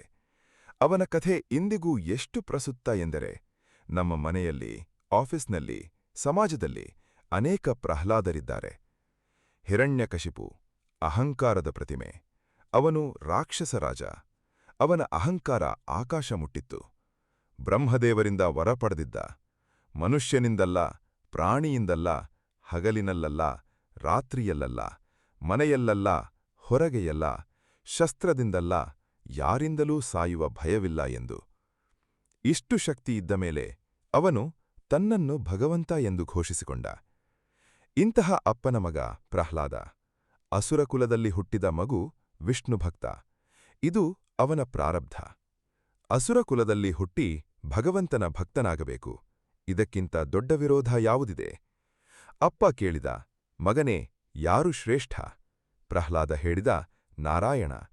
ಅಪ್ಪ ಕೋಪಗೊಂಡ, ನಿನ್ನ ತಂದೆಯಲ್ಲವೇ? ಪ್ರಹ್ಲಾದ ನಗುತ್ತಾ ಹೇಳಿದ, ನಾರಾಯಣ ಎಲ್ಲರ ತಂದೆ. ಈ ಒಂದು ಮಾತಿನಿಂದ ಅಪ್ಪ ಕುದ್ದ. ಮಗನನ್ನು ಮರ್ಯಾದೆ ಮಾಡಲು ಮಹಾಪ್ರಯತ್ನ ಮಾಡಿದ. ಮೊದಲು ಗುರುವಿನ ಮೂಲಕ ತಿದ್ದಲು ಪ್ರಯತ್ನಿಸಿದ. ಪ್ರಹ್ಲಾದ ತಿದ್ದಲಿಲ್ಲ. ನಂತರ ಆಸೆ ತೋರಿಸಿದ, ಮಗನೇ, ರಾಜ್ಯ ಎಲ್ಲ ನಿನ್ನದೇ. ಪ್ರಹ್ಲಾದ ಒಲ್ಲದ. ನಂತರ ಭಯ ಹಾಕಿದ, ಮಾತು ಕೇಳದಿದ್ದರೆ ಕೊಲ್ಲಿಸುತ್ತೇನೆ. ಪ್ರಹ್ಲಾದ ಹೆದರಲಿಲ್ಲ. ಅಂತೂ ಹಿರಣ್ಯಕಶಿಪು ತನ್ನ ಮಗನನ್ನು ಕೊಲ್ಲಲು ಹೊರಟ. ಆನೆ ಕಾಲಡಿ ಹಾಕಿಸಿದ, ಆನೆ ತುಳಿಯಲಿಲ್ಲ. ಬೆಂಕಿಯಲ್ಲಿ ಹಾಕಿಸಿದ, ಬೆಂಕಿ ಸುಡಲಿಲ್ಲ. ಸಮುದ್ರದಲ್ಲಿ ತಳ್ಳಿಸಿದ, ಸಮುದ್ರ ನುಂಗಲಿಲ್ಲ. ವಿಷ ಕೊಟ್ಟ, ವಿಷ ಕೆಲಸ ಮಾಡಲಿಲ್ಲ. ಯಾಕೆ? ಏಕೆಂದರೆ ಪ್ರಹ್ಲಾದ ಭಯಪಡಲಿಲ್ಲ, ಪ್ರಯತ್ನ ಬಿಡಲಿಲ್ಲ, ಭಗವಂತನ ಮೇಲಿನ ನಂಬಿಕೆ ಬಿಡಲಿಲ್ಲ. ಅವನ ಆ ಅಚಲ ನಿಲುವು ಅವನ ರಕ್ಷಕ ಆಯಿತು. ಈ ಕಥೆ ನಮಗೆ ಏನು ಕಲಿಸುತ್ತದೆ? ಒಂದನೆಯದು, ಕಷ್ಟ ಬಂದಾಗ ನಂಬಿಕೆ ಬಿಡಬಾರದು. ಪ್ರಹ್ಲಾದ ಪ್ರತೀ ಕಷ್ಟದ ಸಮಯದಲ್ಲಿ ನಾರಾಯಣ ನಾರಾಯಣ ಎಂದ. ಅದು ಅವನ ಶಕ್ತಿ ಬಾಹ್ಯ ಅಲ್ಲ, ಒಳಗಿನ ಶಕ್ತಿ ಎಂದು ಗೊತ್ತಿತ್ತು. ಎರಡನೆಯದು, ತನ್ನ ಸತ್ಯದ ಮೇಲೆ ದೃಢವಾಗಿ ನಿಲ್ಲಬೇಕು. ಅಪ್ಪ ಹೇಳಿದ, ಗುರು ಹೇಳಿದ, ಸಮಾಜ ಹೇಳಿದ. ಆದರೂ ಪ್ರಹ್ಲಾದ ತನ್ನ ಸತ್ಯ ಬಿಡಲಿಲ್ಲ. ಏಕೆಂದರೆ ಅವನಿಗೆ ಗೊತ್ತಿತ್ತು, ಬಾಹ್ಯ ಒತ್ತಡ ತಾತ್ಕಾಲಿಕ, ಆದರೆ ಒಳಗಿನ ಸತ್ಯ ಶಾಶ್ವತ. ಮೂರನೆಯದು, ಕಷ್ಟ ಮುಗಿಯುತ್ತದೆ, ಸತ್ಯ ಮುಗಿಯಲ್ಲ. ಪ್ರಹ್ಲಾದ ಅನುಭವಿಸಿದ ಕಷ್ಟ ಅಪರಿಮಿತ, ಆದರೆ ಕೊನೆಗೆ ನರಸಿಂಹ ಬಂದ. ಹಿರಣ್ಯಕಶಿಪು ಸಂಹರಿಸಲ್ಪಟ್ಟ ಮತ್ತು ಪ್ರಹ್ಲಾದ ರಾಜ್ಯ ಆಳಿದ. ಈ ಕಥೆಯ ಆಳವಾದ ಸಂದೇಶವೇನೆಂದರೆ, ಪ್ರಹ್ಲಾದ ತನ್ನ ಹಣೆಬರಹವನ್ನು ಬದಲಾಯಿಸಿಕೊಂಡ. ಅಸುರಕುಲದಲ್ಲಿ ಹುಟ್ಟಿ ಭಕ್ತ ಶಿರೋಮಣಿಯಾದ. ಅಪ್ಪನಿಂದ ಕೊಲ್ಲಿಸಲ್ಪಡಬೇಕಾಗಿದ್ದ ಮಗು ರಾಜ ಆದ. ಇದು ಯಾವ ಹಣೆಬರಹದ ಬರಹ ಬದಲಾಯಿಸಿದ ಫಲ? ಅವನ ಅಚಲ ನಂಬಿಕೆ ಮತ್ತು ಅಡೆತಡೆಯಲ್ಲೂ ಪ್ರಯತ್ನ ಬಿಡದ ಮನೋಭಾವ. ಇಂದು ನಮ್ಮ ಜೀವನದಲ್ಲಿ ಹಿರಣ್ಯಕಶಿಪು ಯಾರು? ಭಯ, ಸೋಮಾರಿತನ, ಸಮಾಜದ ಒತ್ತಡ. ಇವೇ ನಮ್ಮ ಹಿರಣ್ಯಕಶಿಪು. ಇವುಗಳನ್ನು ಗೆಲ್ಲಲು ಪ್ರಹ್ಲಾದನ ಹಾಗೆ ಒಳಗಿನ ಶಕ್ತಿ ನಂಬಬೇಕು, ಒಳಗಿನ ದೇವರ ಮೇಲೆ ಭರವಸೆ ಇಡಬೇಕು.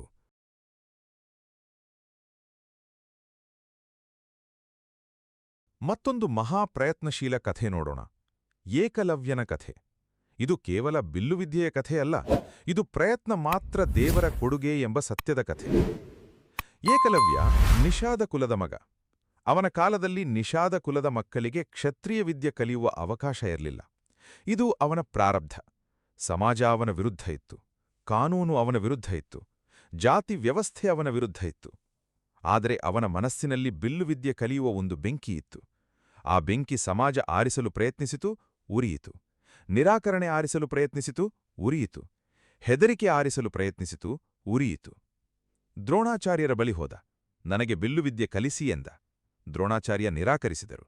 ನಿನ್ನ ಕುಲ ಒಪ್ಪಿಗೆ ಇಲ್ಲ ಎಂದರು. ಇಂದಿನ ಸಾಧಾರಣ ಮನುಷ್ಯ ಇಲ್ಲಿ ಏನು ಮಾಡುತ್ತಿದ್ದ?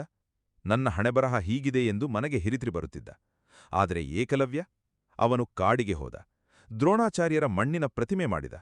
ಆ ಪ್ರತಿಮೆಯ ಮುಂದೆ ನಿಂತು ದಿನಾರಾತ್ರಿ ಅಭ್ಯಾಸ ಮಾಡಿದ. ಯಾರೂ ಕಲಿಸದಿದ್ದರೂ ಕಲಿತ. ಯಾರ ಮಾರ್ಗದರ್ಶನ ಇಲ್ಲದಿದ್ದರೂ ಮಾರ್ಗ ಕಂಡ. ಇದು ಏನನ್ನು ಹೇಳುತ್ತದೆ? ಗುರು ನಿರಾಕರಿಸಿದರೆ ತಾನೇ ಗುರುವಾಗಬಹುದು. ಸಮಾಜ ಬಾಗಿಲು ಮುಚ್ಚಿದರೆ ಕಿಟಕಿ ತೆರೆಯಬಹುದು. ದಾರಿ ಇಲ್ಲ ಎಂದರೆ ದಾರಿ ಮಾಡಿಕೊಳ್ಳಬಹುದು. ಇದೇ ಪ್ರಯತ್ನ ಶಕ್ತಿ. ಏಕಲವ್ಯ ಕೊನೆಗೆ ಅರ್ಜುನನಿಗಿಂತ ಶ್ರೇಷ್ಠ ಬಿಲ್ಲುಗಾರ ಆದ. ಗುರಿಯಿರದ ಕುದುನೆಗೆ ಲಗಾಮು ಇರದ ಕತ್ತಿಗೆ ಹೋಲಿಸಿ ನಮ್ಮ ಶಾಸ್ತ್ರ ಹೇಳಿದ ಮಾತು ಶ್ರದ್ಧಾ ಭಕ್ತಿ ಪ್ರಯತ್ನ ಈ ಮೂರು ಇದ್ದರೆ ದೇವರು ದಾರಿ ತೋರಿಸುತ್ತಾನೆ. ಏಕಲವ್ಯನ ಕಥೆ ಒಂದು ಅಂಶ ಹೇಳುತ್ತದೆ. ಯಾವ ಸಂಪನ್ಮೂಲ ಇಲ್ಲ ಎಂಬ ನೆಪ ಮಾಡಬೇಡ. ಸಂಪನ್ಮೂಲ ಇಲ್ಲದಿದ್ದರೂ ಪ್ರಯತ್ನ ಇದ್ದವನಿಗೆ ದೇವರು ಸಂಪನ್ಮೂಲ ಸೃಷ್ಟಿಸುತ್ತಾನೆ. ದ್ರೋಣ ಕಲಿಸಲಿಲ್ಲ, ಆದರೆ ಏಕಲವ್ಯ ಕಲಿತ. ಯಾರು ಕಲಿಸಿದರು? ಅವನ ಪ್ರಯತ್ನ ಕಲಿಸಿತು, ಅವನ ಛಲ ಕಲಿಸಿತು, ಅವನ ಒಳಗಿನ ದೇವರು ಕಲಿಸಿದ. ಇಂದಿನ ಸಂದರ್ಭದಲ್ಲಿ ನೋಡಿದರೆ ಅನೇಕ ಮಕ್ಕಳಿಗೆ ಒಳ್ಳೆಯ ಶಾಲೆಯಿಲ್ಲ, ಆದರೆ ಅವರು ನೆಟ್ ಕಲಿತು ಪ್ರಪಂಚಜ್ಞಾನ ಪಡೆಯುತ್ತಾರೆ. ಅನೇಕರಿಗೆ ಬಂಡವಾಳ ಇಲ್ಲ, ಆದರೆ ಅವರು ಒಂದು ಕ್ಷೌರದ ಅಂಗಡಿಯಿಂದ ಶ್ರೀಮಂತರಾಗುತ್ತಾರೆ. ಅನೇಕರಿಗೆ ಸಂಬಂಧ ಇಲ್ಲ, ಆದರೂ ಅವರು ತಮ್ಮ ಕೌಶಲ್ಯದಿಂದ ದಾರಿ ಮಾಡಿಕೊಳ್ಳುತ್ತಾರೆ. ಆದ್ದರಿಂದ ಸ್ನೇಹಿತರೆ, ಮುಂದೆ ಯಾವಾಗ ನನ್ನ ಬಳಿ ಇಲ್ಲ ಎಂಬ ಭಾವನೆ ಬಂದರೆ ಏಕಲವ್ಯ ನೆನಪಿಸಿಕೊಳ್ಳಿ. ಏಕಲವ್ಯನ ಬಳಿ ಗುರು ಇರಲಿಲ್ಲ, ಹಣ ಇರಲಿಲ್ಲ, ಸಮಾಜದ ಬೆಂಬಲ ಇರಲಿಲ್ಲ. ಆದರೂ ಅವನು ಶ್ರೇಷ್ಠ ಆದ. ಅವನ ಬಳಿ ಇದ್ದಿದ್ದು ಒಂದೇ ಒಂದು ಪ್ರಯತ್ನ ಬಿಡದ ಮನಸ್ಸು. ಆ ಮನಸ್ಸು ನಿಮ್ಮ ಬಳಿಯೂ ಇದೆ. ದೇವರು ನಿಮಗೂ ಕೊಟ್ಟಿದ್ದಾನೆ. ಈಗ ಅದನ್ನು ಉಪಯೋಗಿಸುವ ಸಮಯ. ಸ್ವಯಂ ಶ್ರೀಕೃಷ್ಣ ಹಣೆಬರಹ ಮತ್ತು ಪ್ರಯತ್ನದ ಬಗ್ಗೆ ಏನು ಹೇಳಿದ ಎಂದು ನೋಡೋಣ. ಇದು ಭಗವದ್ಗೀತೆಯ ಆಳವಾದ ಸಂದೇಶ. ಸ್ನೇಹಿತರೆ, ಕುರುಕ್ಷೇತ್ರ ರಣಾಂಗಣ ನೆನೆಸಿಕೊಳ್ಳಿ. ಅರ್ಜುನ ರಥದಲ್ಲಿ ಕೂತಿದ್ದಾನೆ. ಎರಡೂ ಬದಿ ಸೇನೆ ನಿಂತಿದೆ. ಕೊಂಬೂದಿ ಆಗಿದೆ. ಯುದ್ಧ ಪ್ರಾರಂಭ ಆಗಲಿದೆ. ಆ ಕ್ಷಣದಲ್ಲಿ ಅರ್ಜುನ ಬಿಲ್ಲು ಕೆಳಗಿಟ್ಟ. ಕೃಷ್ಣ, ನಾನು ಯುದ್ಧ ಮಾಡಲಾರೆ ಎಂದ. ಅವನ ಕೈಕಾಲು ನಡಗಿದವು, ಕಣ್ಣಲ್ಲಿ ನೀರು ಬಂತು. ಮನಸ್ಸು ಹೇಳಿತು, ಇದೆಲ್ಲ ಹಣೆಬರಹ, ನಾನೇಕೆ ಮಾಡಬೇಕು? ಏನಾದರೂ ಆಗಲಿ. ಇದು ಅರ್ಜುನ ಮಾತ್ರ ಅಲ್ಲ, ಇದು ಪ್ರತಿಯೊಬ್ಬ ಮನುಷ್ಯ ಒಂದಲ್ಲ ಒಂದು ದಿನ ಅನುಭವಿಸುವ ಸ್ಥಿತಿ. ನಿರಾಶೆ, ಸೋಲಿನ ಭಯ, ಏನಾದರೂ ಆಗಲಿ ಎಂಬ ಆಲಸ್ಯ. ಆಗ ಶ್ರೀಕೃಷ್ಣ ಮಾತನಾಡಿದ, ಭಗವದ್ಗೀತೆ ಹೇಳಿದ. ಅದರ ಸಾರ ಏನು? ಕರ್ಮಣ್ಯೇವಾಧಿಕಾರಸ್ಥೆ ಮಾ ಫಲೇಷು ಕದಾಚನ. ಕರ್ಮ ಮಾಡುವ ಅಧಿಕಾರ ನಿನ್ನದು, ಫಲ ನಿನ್ನದಲ್ಲ. ಮಾ ಕರ್ಮ ಫಲಹೇತುರ್ಭೂಃ. ಫಲದ ಆಸೆಗಾಗಿ ಕರ್ಮ ಮಾಡಬೇಡ. ಮಾತೇ ಸಂಗೋಸ್ತ್ವಕರ್ಮಣಿ. ಕರ್ಮ ಮಾಡದೇ ಇರುವುದರಲ್ಲಿ ಮೋಹ ಬೇಡ. ಈ ಒಂದು ಶ್ಲೋಕ ಹಣೆಬರಹ ಮತ್ತು ಪ್ರಯತ್ನದ ಸಂಬಂಧ ಸ್ಪಷ್ಟ ಮಾಡುತ್ತದೆ. ಫಲ ದೇವರ ಹಾತೆ, ಅದು ಹಣೆಬರಹ. ಆದರೆ ಕರ್ಮ, ಅದು ನಿನ್ನ ಹಾತೆ, ಅದು ನಿನ್ನ ಪ್ರಯತ್ನ. ಕರ್ಮ ಮಾಡುವ ಅಧಿಕಾರ ನಿನ್ನದು, ಆ ಅಧಿಕಾರ ಬಳಸು. ಆದರೆ ಇಲ್ಲೊಂದು ಮಹತ್ವ ಅರ್ಥ ಇದೆ. ಕೃಷ್ಣ ಫಲ ನಿನ್ನದಲ್ಲ ಎಂದ. ಇದರರ್ಥ ಫಲ ಸಿಗಲ್ಲ ಎಂದಲ್ಲ. ಅದರರ್ಥ ಫಲದ ಆಸೆಯಿಂದ ಕರ್ಮ ಮಾಡಬೇಡ. ಕರ್ಮ ಸ್ವತಃ ನಿನ್ನ ಧರ್ಮ ಎಂದ ತಿಳಿದು ಮಾಡು. ಆಗ ಫಲ ತಾನಾಡಿ ಬರುತ್ತದೆ. ಇದಕ್ಕೊಂದು ಉದಾಹರಣೆ ನೋಡಿ. ರೈತ ಬೀಜ ಬಿತ್ತುತ್ತಾನೆ. ಅವನು ಪ್ರತಿದಿನ ನೀರು ಹಾಕಿ ಯಾವಾಗ ಫಸಲು ಬರುತ್ತದೆ ಎಂದು ಚಿಂತಿಸುತ್ತ ಕೂತ್ರೆ ಫಸಲು ಬರಲ್ಲ. ಆದರೆ ಅವನು ನಿತ್ಯ ಹೊಲಕ್ಕೆ ಹೋಗಿ ಕೆಲಸ ಮಾಡಿದರೆ ಫಸಲು ತಾನಾಗಿ ಬರುತ್ತದೆ. ರೈತನ ಕೆಲಸ ಬಿತ್ತು, ನೀರು ಹಾಕು, ಕಳೆ ತೆಗಿ. ಫಲ ಕೊಡುವ ಕೆಲಸ ಪ್ರಕೃತಿಯ ನಿಯಮ. ಈ ಸತ್ಯ ಅರ್ಜುನ ಅರ್ಥ ಮಾಡಿಕೊಂಡ. ಮತ್ತೆ ಬಿಲ್ಲು ಎತ್ತಿಕೊಂಡ. ಯುದ್ಧ ಮಾಡಿದ, ಗೆದ್ದ. ಹಣೆಬರಹ ಬದಲಾಯಿತು. ಆದರೆ ಇಲ್ಲೊಂದು ಕಥೆಯಿದೆ, ಮಹಾಭಾರತದ ಒಂದು ಅಂಶ. ಒಮ್ಮೆ ಧೃತರಾಷ್ಟ್ರ ಶ್ರೀಕೃಷ್ಣನ ಬಳಿ ಬಂದು ಕೇಳಿದ, ಕೃಷ್ಣ, ನನ್ನ ಮಕ್ಕಳ ಹಣೆಬರಹ ಏನಾಗುತ್ತದೆ? ಅವರು ಗೆಲ್ತಾರ ತಾನೆ? ಶ್ರೀಕೃಷ್ಣ ಅವನ ಕಣ್ಣಲ್ಲಿ ನೇರ ನುಡಿ ಹೇಳಿದ, ರಾಜನ್, ಫಲ ಮೊದಲು ಕೇಳಬೇಡ. ನಿನ್ನ ಮಕ್ಕಳು ಯಾವ ಕರ್ಮ ಮಾಡಿದ್ದಾರೆ ಎಂದು ನೋಡು. ಫಲ ಕರ್ಮದ ಪ್ರತಿಬಿಂಬ. ಒಳ್ಳೆಯ ಕರ್ಮ ಮಾಡಿದ್ರೆ ಒಳ್ಳೆಯ ಫಲ ನಿಶ್ಚಿತ. ಇದು ಸ್ಪಷ್ಟ ಸಂದೇಶ. ಹಣಬರಹ ಬದಲಾಗಬೇಕಾದ್ರೆ ಕರ್ಮ ಬದಲಾಗಬೇಕು. ಕರ್ಮ ಬದಲಾಗಬೇಕಾದ್ರೆ ಮೊದಲು ಮನಸ್ಸು ಬದಲಾಗಬೇಕು. ಮನಸ್ಸು ಬದಲಾಗಬೇಕಾದ್ರೆ ಜ್ಞಾನ ಬೇಕು. ಭಗವದ್ಗೀತೆ ಆ ಜ್ಞಾನ ಕೊಡುತ್ತದೆ.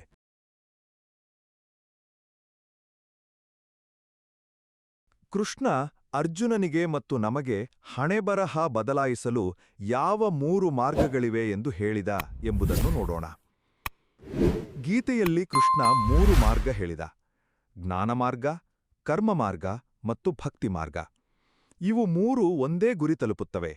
ಅದು ಹಣೆಬರಹದ ಸಂಕೋಲೆಯಿಂದ ಮುಕ್ತಿ. ಜ್ಞಾನಮಾರ್ಗ. ಜ್ಞಾನ ಅಜ್ಞಾನದ ಕತ್ತಲನ್ನು ದೂರ ಮಾಡುತ್ತದೆ. ನನ್ನ ಹಣೆಬರಹ ಹೀಗಿದೆ ಎಂಬ ಅಜ್ಞಾನ ಹೋಗಿ ನನ್ನ ಕ್ರಿಯೆ ನನ್ನ ಭವಿಷ್ಯ ನಿರ್ಧರಿಸುತ್ತದೆ ಎಂಬ ಜ್ಞಾನ ಬರಬೇಕು. ಶ್ರೀಕೃಷ್ಣ ಹೇಳಿದ, ಜ್ಞಾನ ಎಲ್ಲ ಪಾಪ, ಎಲ್ಲ ಕಷ್ಟ, ಎಲ್ಲ ಸಂಕೋಲೆ ತೊಳೆಯುತ್ತದೆ. ಜ್ಞಾನ ಬಂದಾಗ ಭಯ ಹೋಗುತ್ತದೆ, ಅಜ್ಞಾನ ಹೋದಾಗ ಪ್ರಯತ್ನ ಬರುತ್ತದೆ. ಇದಕ್ಕೊಂದು ಪೌರಾಣಿಕ ಕಥೆಯಿದೆ. ಒಮ್ಮೆ ಉದ್ಧವ ಎಂಬ ಶ್ರೀಕೃಷ್ಣನ ಪ್ರಿಯ ಶಿಷ್ಯ ಬಂದು ಕೇಳಿದ, ಕೃಷ್ಣ, ನಾನು ಎಷ್ಟು ಪ್ರಯತ್ನ ಮಾಡಿದರೂ ಮನಸ್ಸು ಒಂದೇ ಕಡೆ ನಿಲ್ಲಲ್ಲ. ಅದು ಇತ್ತ ಹೋಗುತ್ತದೆ, ಅತ್ತ ಹೋಗುತ್ತದೆ. ಏನು ಮಾಡಲಿ? ಕೃಷ್ಣ ನಕ್ಕ. ಉದ್ಧವ, ಮನಸ್ಸನ್ನು ನಿಲ್ಲಿಸಲು ಪ್ರಯತ್ನ ಮಾಡಬೇಡ. ಅದು ಎಲ್ಲಿ ಹೋಗುತ್ತದೆ ಎಂದು ಗಮನಿಸು. ಗಮನಿಸಿದಾಗ ಅರ್ಥ ಆಗುತ್ತದೆ. ಅರ್ಥ ಆದಾಗ ಮನಸ್ಸು ತಾನಾಗಿ ನಿಲ್ಲುತ್ತದೆ. ಇದು ಜ್ಞಾನಮಾರ್ಗ, ತನ್ನನ್ನು ತಾನು ಅರ್ಥ ಮಾಡಿಕೊಳ್ಳುವ ಮಾರ್ಗ. ಕರ್ಮಮಾರ್ಗ. ಕೃಷ್ಣ ಹೇಳಿದ, ಕ್ರಿಯೆ ಮಾಡದ ಮನುಷ್ಯ ಬದುಕಿದ್ದೂ ಸತ್ತಂತೆ. ಕರ್ಮಮಾರ್ಗ ಎಂದರೆ ಫಲದ ಆಸೆ ಬಿಟ್ಟು, ಭಯ ಬಿಟ್ಟು, ಪ್ರತಿಫಲ ಬೇಡ ಎಂದು ತಿಳಿದು ಕರ್ಮ ಮಾಡು. ಇದನ್ನು ನಿಷ್ಕಾಮ ಕರ್ಮ ಎನ್ನುತ್ತಾರೆ. ಇಲ್ಲಿ ಒಂದು ಅದ್ಭುತ ಕಥೆಯಿದೆ. ಮಹಾಭಾರತದ ಕಾಡಿನ ವಾಸ ಸಮಯದಲ್ಲಿ ಧರ್ಮರಾಯ ಮತ್ತು ಭೀಮ ಒಂದು ಆಶ್ರಮ ಹಾದು ಹೋಗುತ್ತಿದ್ದರು. ಅಲ್ಲಿ ಒಬ್ಬ ಋಷಿ ನದೀ ದಡದಲ್ಲಿ ನೀರು ಸೇದುತ್ತಿದ್ದ. ದಿನಾರಾತ್ರಿ ಸೇದುತ್ತಾ ಹಳ್ಳ ಇಲ್ಲದ ಜಮೀನಿಗೆ ನೀರು ಹಾಕುತ್ತಿದ್ದ. ಧರ್ಮರಾಯ ಕೇಳಿದ, ಮಹರ್ಷೆ, ಫಸಲು ಆಗದ ಜಮೀನಿಗೆ ನೀರು ಹಾಕಿ ಏನು ಪ್ರಯೋಜನ? ಋಷಿ ನಕ್ಕ. ರಾಜನ್, ಫಸಲಿನ ಆಸೆ ನನಗಿಲ್ಲ. ನೀರು ಹಾಕುವ ಕ್ರಿಯೆ ನನ್ನ ಧರ್ಮ. ಕ್ರಿಯೆ ಮಾಡದಿದ್ದರೆ ಜಡ. ಕ್ರಿಯೆ ಮಾಡಿದಾಗ ಮಾತ್ರ ನಾನು ಜೀವಂತ. ಈ ಮಾತು ಧರ್ಮರಾಯನ ಮನಸ್ಸಿನ ಮೇಲೆ ಗಾಢ ಪ್ರಭಾವ ಬಿಟ್ಟಿತು. ಭಕ್ತಿಮಾರ್ಗ. ಕೃಷ್ಣ ಹೇಳಿದ, ಭಕ್ತನ ಹಣೆಬರಹ ಬದಲಾಯಿಸಲು ನಾನು ಸಿದ್ಧನಿದ್ದೇನೆ. ಆದರೆ ಅವನ ಪ್ರಯತ್ನ ಅವನೇ ಮಾಡಬೇಕು. ಭಕ್ತಿ ಎಂದರೆ ದೇವರ ಮೇಲೆ ಎಲ್ಲ ಒಪ್ಪಿಸಿ ಕೂಡಿರುವುದಲ್ಲ. ಭಕ್ತಿ ಎಂದರೆ ಶ್ರದ್ಧೆಯಿಂದ ಕರ್ಮ ಮಾಡಿ ಫಲ ದೇವರಿಗೆ ಅರ್ಪಿಸು. ದ್ರೌಪದಿ ಕಥೆಯಲ್ಲಿ ನೆನಪಾಗುತ್ತದೆ. ಅವಳ ಮಾನ ಹರಣ ಆಗುತ್ತಿದ್ದಾಗ ಗಂಡಂದಿರ ಮೇಲೆ ಅವಲಂಬನೆ ಬಿಟ್ಟು ಶ್ರೀಕೃಷ್ಣನಿಗೆ ಮೊರೆ ಹೋದಳು. ಕೃಷ್ಣ, ನಿನ್ನ ಕೈ ಹಿಡಿದಿದ್ದೇನೆ ಎಂದಳು. ಕೃಷ್ಣ ಬಂದ, ಅವಳ ಮಾನ ರಕ್ಷಿಸಿದ. ಭಕ್ತಿಯ ಮಾರ್ಗ ಇದು. ನಿನ್ನ ಪ್ರಯತ್ನ ಮಾಡಿ ಕೊನೆಗೆ ಅವನ ಕೈಹಿಡಿ. ಆಗ ಹಣೆಬರಹ ಬದಲಾಗದೇ ಇರದು. ಈ 3 ಮಾರ್ಗಗಳಲ್ಲಿ ಯಾವ ಮಾರ್ಗ ಆಯ್ದುಕೊಳ್ಳಬೇಕು? ಕೃಷ್ಣ ಹೇಳಿದ, ನಿನ್ನ ಸ್ವಭಾವಕ್ಕೆ ಯಾವ ಮಾರ್ಗ ಒಪ್ಪಿಗೆ ಅದನ್ನು ಆಯ್ದುಕೊಳ್ಳು. ಆದರೆ ಆಯ್ದ ಮಾರ್ಗದಲ್ಲಿ ಪ್ರಾಮಾಣಿಕವಾಗಿ ಹೆಜ್ಜೆ ಹಾಕು. ಒಂದು ಮಾರ್ಗ ಒಳ್ಳೆಯದು, ಮತ್ತೊಂದು ಕೆಟ್ಟದ್ದೂ ಅಲ್ಲ. ಪ್ರಾಮಾಣಿಕ ಪ್ರಯತ್ನ ಮಾಡಿದ ಮಾರ್ಗ ಒಳ್ಳೆಯ ಮಾರ್ಗ.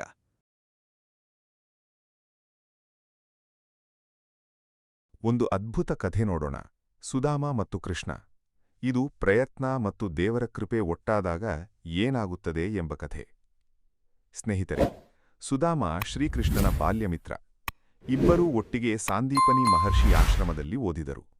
ನಂತರ ಕೃಷ್ಣ ದ್ವಾರಕೆಯ ರಾಜ ಆದ. ಸುಧಾಮ ಬಡ ಬ್ರಾಹ್ಮಣ ಆದ. ಸುಧಾಮ ಬಡತನದಲ್ಲಿ ಕಷ್ಟ ಅನುಭವಿಸಿದ. ಹೆಂಡತಿ ಮಕ್ಕಳಿಗೆ ಊಟ ಕೊಡಲು ಕಷ್ಟವಾಯಿತು. ಆಗ ಅವನ ಹೆಂಡತಿ ಹೇಳಿದ್ಲು, ಕೃಷ್ಣನ ಬಳಿ ಹೋಗಿ ಸಹಾಯ ಕೇಳಿ. ಸುಧಾಮ ಮೊದಲು ಒಲ್ಲೆ ಎಂದ. ಮಿತ್ರನ ಬಳಿ ಕೈಚಾಚಲು ನಾಚಿಕೆ ಎಂದ. ಆದರೆ ಹೆಂಡತಿ ಒತ್ತಾಯಿಸಿದಳು. ಸುಧಾಮ ಹೊರಟ. ಅವನ ಬಳಿ ತಾನು ಸ್ವಂತ ಸಂಪಾದನೆಯಲ್ಲಿ ತಂದ ಅವಲಕ್ಕಿ ಇತ್ತು. ಕೃಷ್ಣನಿಗೆ ಅರ್ಪಿಸಲು ಏನಾದರೂ ಕೊಂಡೊಯ್ಯಬೇಕು ಎಂದು ಅದನ್ನು ತಂದ. ಅದೆಷ್ಟು ಕಡಿಮೆ ಎಂದರೆ ಒಂದು ಬಟ್ಟೆ ತುಂಡಿನಲ್ಲಿ ಕಟ್ಟಿತಂದ. ದ್ವಾರಕೆ ತಲುಪಿದ. ಅರಮನೆ ಬಾಗಿಲಲ್ಲಿ ನಿಂತ. ಅವನ ಸ್ಥಿತಿ ನೋಡಿ ದ್ವಾರಪಾಲಕರು ನಕ್ಕರು. ಆದರೆ ಶ್ರೀಕೃಷ್ಣ ಒಳಗೆ ಇದ್ದ. ಮಿತ್ರ ಬಂದ ಎಂದು ಗೊತ್ತಾಗಿ ಓಡಿ ಬಂದ. ಅಪ್ಪುಕೊಂಡ. ಕಣ್ಣಲ್ಲಿ ನೀರು ಬಂತು. ಸ್ವತಃ ಅವನ ಕಾಲು ತೊಳೆದ. ಅವನ ಅವಲಕ್ಕಿ ಕಿತ್ತು ತಿಂದ. ಮಿತ್ರ, ನೀನು ತಂದ ಅವಲಕ್ಕಿ 3 ಲೋಕ ತಂದ ಭಕ್ಷ್ಯಕ್ಕಿಂತ ಮಿಗಿಲು. ಏಕೆಂದರೆ ಅದು ಪ್ರೀತಿಯಿಂದ ಬಂದಿದೆ. ಸುಧಾಮ ಸಂಜೆ ಮನೆಗೆ ಹಿಂತಿರುಗಿದ. ಮನೆ ಇದ್ದ ಜಾಗದಲ್ಲಿ ದೊಡ್ಡ ಅರಮನೆ ಇತ್ತು. ಹೆಂಡತಿ ಮಕ್ಕಳು ಸಂತೋಷದಿಂದ ಕಾಯುತ್ತಿದ್ದರು. ಸ್ವತಃ ಕೇಳಿಕೊಳ್ಳದೆ ಕೃಷ್ಣ ಎಲ್ಲಾ ಕೊಟ್ಟಿದ್ದ. ಈ ಕಥೆ ಏನನ್ನು ಹೇಳುತ್ತದೆ? 1ನೇಯದು, ಸುಧಾಮ ಕೃಷ್ಣನ ಬಳಿ ಹೋಗಲು ನಾಚಿಕೆಪಟ್ಟ. ಅಹಂಕಾರ ಸ್ವಲ್ಪ ಇತ್ತು. ಆದರೂ ಕೊನೆಗೆ ಹೋದ. ಇದು ಅವನ ಪ್ರಯತ್ನ. 2ನೇಯದು, ಬಡ ಅವಲಕ್ಕಿ ತದ್ದ. ಅದು ಅವನ ಆ ಕ್ಷಣದ ಸರ್ವಸ್ವ. ಅದೇ ಭಕ್ತಿ ಮಾರ್ಗ. 3ನೇಯದು, ಕೇಳದೆ ಎಲ್ಲಾ ಸಿಕ್ಕಿತು. ಇದು ದೈವಕೃಪೆ. ಇಲ್ಲಿ ಒಂದು ಮಹತ್ವ ಅರ್ಥ ಇದೆ. ನಾವು ಪ್ರಯತ್ನ ಮಾಡಿದಾಗ ದೇವರು ನಮ್ಮ ಬಳಿ ಬರುತ್ತಾನೆ. ಆದರೆ ಕೂತು ಚಾಚಿಕಾದರೆ ದೇವರು ಬರುವ ಅಗತ್ಯ ಅವನಿಗೆ ಕಾಣಲ್ಲ. ಸ್ನೇಹಿತರೆ, ನಿಮ್ಮ ಬದುಕಿನಲ್ಲಿ ನೀವು ಯಾರ ಬಳಿ ಹೋಗಬೇಕು ಎಂಬ ನಾಚಿಕೆ ಬಿಡಿ. ಯಾವ ಸಣ್ಣ ಅವಲಕ್ಕಿ ಇದ್ದರೂ ತನ್ನ ಸರ್ವಸ್ವದ ಭಾವದಿಂದ ಅರ್ಪಿಸಿ. ಆಗ ಕೃಷ್ಣ ಬರುತ್ತಾನೆ. ಬದಲಾವಣೆ ಬರುತ್ತದೆ. ಹಣೆಬರಹ ಬದಲಾಗುತ್ತದೆ. ಅಂದರೆ ದೈವ ಮತ್ತು ಪೌರುಷ ಒಟ್ಟಾದಾಗ ಸುಧಾಮನ ಬಡಮನೆ ಅರಮನೆ ಆಗುತ್ತದೆ. ನಮ್ಮ ಬದುಕೂ ಆಗುತ್ತದೆ.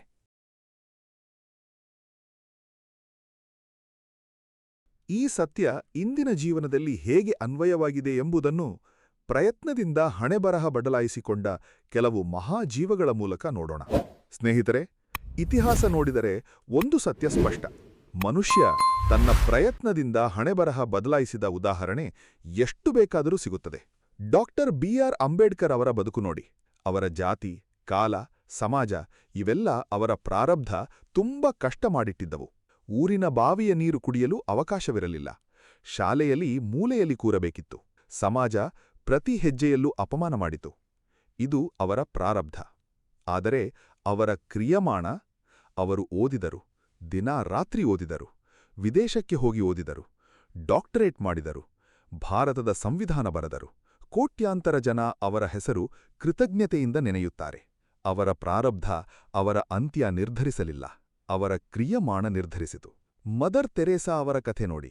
ಯುಗೋಸ್ಲಾವಿಯಾ ದೇಶದಲ್ಲಿ ಹುಟ್ಟಿ ಕೋಲ್ಕತ್ತಾ ಬಂದ ಒಬ್ಬ ಸಣ್ಣ ಹೆಣ್ಣುಮಗಳು. ಭಾರತದಲ್ಲಿ ಬಡವರ ನಡುವೆ ಬದುಕಿದಳು. ಆ ನೋವು ನೋಡಿ ಮನಸ್ಸು ಕಲಕಿ ಸೇವೆ ಮಾಡಿದಳು. ಇದು ಅವಳ ಪ್ರಯತ್ನ.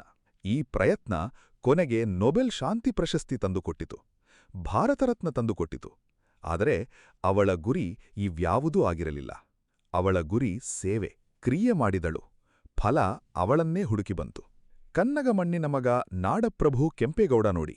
ಬೆಂಗಳೂರು ಕೇವಲ ಒಂದು ಬಯಲು ಮೈದಾನ ಇದ್ದ ಕಾಲದಲ್ಲಿ ಅವರು ಕನಸು ಕಂಡರು, ನಗರ ನಿರ್ಮಿಸಿದರು. ಆ ಕಾಲದಲ್ಲಿ ಅನೇಕರು ನಕ್ಕರು. ಕಾಡಿನ ಮಧ್ಯೆ ನಗರ ಕಟ್ಟುವ ಕನಸು ಎಂದರು. ಆದರೆ ಕೆಂಪೇಗೌಡ ನಂಬಿಕೆ ಬಿಡಲಿಲ್ಲ, ಕ್ರಿಯೆ ಬಿಡಲಿಲ್ಲ. ಇಂದು ಬೆಂಗಳೂರು ವಿಶ್ವ ನಕ್ಷೆಯ ಮೇಲೆ ಇದೆ. ಅದು ಅವರ ಪ್ರಯತ್ನ, ಹಣೆಬರಹ ಬದಲಾಯಿಸಿದ ಫಲ. ಇಂದಿನ ಸಾಮಾನ್ಯ ಜೀವನದಲ್ಲೂ ನೋಡಿ. ಹಳ್ಳಿಯ ಒಕ್ಕಲಿಗ ಕುಟುಂಬದ ಮಗ ಮೊದಲ ಪೀಳಿಗೆಯಲ್ಲಿ ಇಂಜಿನಿಯರ್ ಆದ. ಮೀನುಗಾರ ಹೆಂಗಸು ತನ್ನ ಮಕ್ಕಳನ್ನು ಡಾಕ್ಟರ್ ಮಾಡಿದಳು. ಬಡ ನೇಕಾರ ಮಗ ಮುಂದೆ ಬಟ್ಟೆ ಕಂಪನಿ ಸ್ಥಾಪಿಸಿದ. ಇವರ ಪ್ರಾರಬ್ಧ ಕಷ್ಟ ಇತ್ತು, ಆದರೆ ಕ್ರಿಯಮಾಣ ಅದನ್ನು ಬದಲಾಯಿಸಿತು.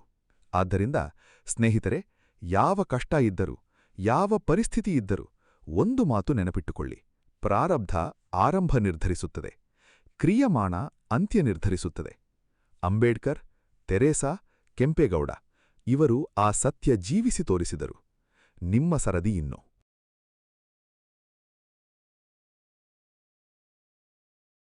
ಈ ಭಾಗ ಕೇವಲ ಕೊನೆಯಲ್ಲ, ಇದು ನಿಮ್ಮ ಹೊಸ ಆರಂಭ. ಈ ಭಾಗ ಓದಿ ಮುಗಿಸಿದ ಮೇಲೆ ನೀವು ಒಂದು ಹೆಜ್ಜೆ ಇಡಬೇಕು. ಆ ಒಂದು ಹೆಜ್ಜೆ ನಿಮ್ಮ ಹಣೆಬರಹ ಬದಲಾಯಿಸಲು ಆರಂಭ. ಸ್ನೇಹಿತರೆ, ಈ ಎಲ್ಲಾ ಭಾಗಗಳ ಮೂಲಕ ನಾವು ಒಂದು ಅದ್ಭುತ ಪ್ರಯಾಣ ಮಾಡಿದೆವು. ಹಣೆಬರಹ ಎಂದರೇನು ಎಂಬ ಪ್ರಶ್ನೆಯಿಂದ ಹೊರಟು ಶಾಸ್ತ್ರದ ಆಳ ಕಂಡೆವು. ಪ್ರಯತ್ನ ಬಿಡಿಸುವ ಮೊಳೆಗಳನ್ನ ಗುರುತಿಸಿದೆವು. ಪ್ರಹ್ಲಾದ, ಏಕಲವ್ಯ, ಶ್ರೀಕೃಷ್ಣ, ಸುದಾಮ ಇವರ ಕಥೆಗಳ ಮೂಲಕ ಜ್ಞಾನ ಪಡೆದೆವು. ಮಹಾನ್ ವ್ಯಕ್ತಿತ್ವಗಳ ಜೀವನದಲ್ಲಿ ಅದು ಫಲಿಸಿದ್ದನ್ನ ಕಂಡೆವು. ಈಗ ಒಂದು ನೇರ ಮಾತು: ನಿಮ್ಮ ಬದುಕಿನಲ್ಲಿ ಈ ಕ್ಷಣ ಯಾವ ಕಷ್ಟ ಇದ್ದರೂ, ಯಾವ ಸಮಸ್ಯೆ ಇದ್ದರೂ ಅದು ಶಾಶ್ವತ ಅಲ್ಲ. ಅದು ನಿಮ್ಮ ಅಂತ್ಯ ಅಲ್ಲ, ಅದು ನಿಮ್ಮ ಆರಂಭದ ಕಠಿಣ ಹಾದಿ ಮಾತ್ರ. ಬ್ರಹ್ಮ ನಿಮ್ಮ ಹಣೆಯಲ್ಲಿ ಬರೆದ ಬರಹ ಓದಿ ಅರ್ಥ ಮಾಡಿಕೊಳ್ಳಿ. ಅದು ಕಷ್ಟ ಎಂದು ಬರೆದಿಲ್ಲ. ಈ ಮನುಷ್ಯ ಪ್ರಯತ್ನ ಮಾಡಿ ದೊಡ್ಡವ ಆಗಲಿ ಎಂದು ಬರೆದಿದ್ದಾನೆ. ದೇವರ ಭಾಷೆ ಕಷ್ಟ. ಅದನ್ನ ಅರ್ಥ ಮಾಡಿಕೊಳ್ಳಲು ಒಂದು ಕೀ ಬೇಕು. ಆ ಕೀ ಪ್ರಯತ್ನ. ಇಂದು ಈ ಕ್ಷಣ ನೀವು ಒಂದು ಪ್ರತಿಜ್ಞೆ ಮಾಡಬೇಕು. ಆ ಪ್ರತಿಜ್ಞೆ ಏನೆಂದರೆ, ನಾನು ಇನ್ನು ಮುಂದೆ ಹಣೆಬರಹ ಎಂಬ ನೆಪ ಮಾಡಲ್ಲ. ನಾನು ಪ್ರಯತ್ನ ಮಾಡುತ್ತೇನೆ. ಸೋತರೆ ಎದ್ದು ಮತ್ತೆ ಪ್ರಯತ್ನ ಮಾಡುತ್ತೇನೆ. ದೇವರು ಕೊಟ್ಟ ಈ ಶಕ್ತಿ ವ್ಯರ್ಥ ಮಾಡಲ್ಲ. ಒಂದು ಮಳೆ ಹನಿ ನೋಡಿ. ಅದು ಆಕಾಶದಿಂದ ಬೀಳುತ್ತದೆ. ಎಲ್ಲಿ ಬೀಳುತ್ತದೆ ಎಂಬುದು ಅದರ ಪ್ರಾರಬ್ಧ. ಕಲ್ಲಿನ ಮೇಲೆ ಬಿದ್ದರೂ, ಮಣ್ಣಿನ ಮೇಲೆ ಬಿದ್ದರೂ, ಹೂ ಮೇಲೆ ಬಿದ್ದರೂ ಆ ಹನಿ ತನ್ನ ಕ್ರಿಯೆ ಬಿಡಲ್ಲ. ಕಲ್ಲಿನ ಮೇಲೆ ಬಿದ್ದ ಹನಿ ನಿಧಾನ ಕಲ್ಲನ್ನೇ ಕೊರೆಯುತ್ತದೆ. ಮಣ್ಣಿನ ಮೇಲೆ ಬಿದ್ದ ಹನಿ ಬೀಜ ಮೊಳಕೆಯಾಗಲು ಕಾರಣ ಆಗುತ್ತದೆ. ನೀವು ಹಾಗೆ ಯಾವ ಪರಿಸ್ಥಿತಿಯಲ್ಲಿ ಬಿದ್ದರೂ ನಿಮ್ಮ ಕ್ರಿಯೆ ಬಿಡಬೇಡಿ. ನಿಧಾನ ಆ ಪರಿಸ್ಥಿತಿ ಬದಲಾಗುತ್ತದೆ.